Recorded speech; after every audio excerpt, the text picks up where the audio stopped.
أثارت قضية الإيغور في مؤتمر الأمم المتحدة في جلسة 21 من يناير مناقشات حادة بين الصين ومؤيديها والدول الغربية في الولايات المتحدة،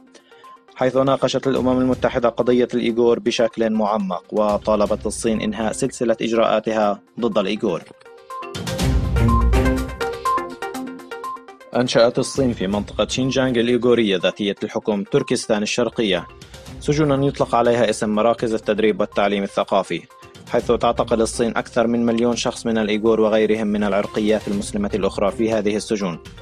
ويجب على السجناء مجبرين المشاركة في مراسم رفع العلم الصيني الشيوعي سواء كانوا كبارا في السن أو مرضى أو معتقلين. وتوفي رجل كبير في العمر من الإيغور أثناء القيام بهذه المراسم.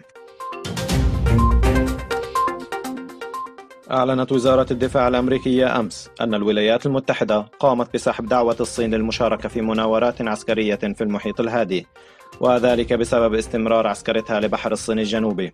فيما اعتبر وزير الخارجية الصينية سحب هذه الدعوة بأنها خطوة غير بناءة. أعلن رئيس البرلمان الأوروبي أنطونيو تاجاني في مؤتمر صحفي أن البرلمان الأوروبي سيعقد انتخابات في مايو من العام المقبل بمشاركة مرشحين من 27 دولة في الاتحاد،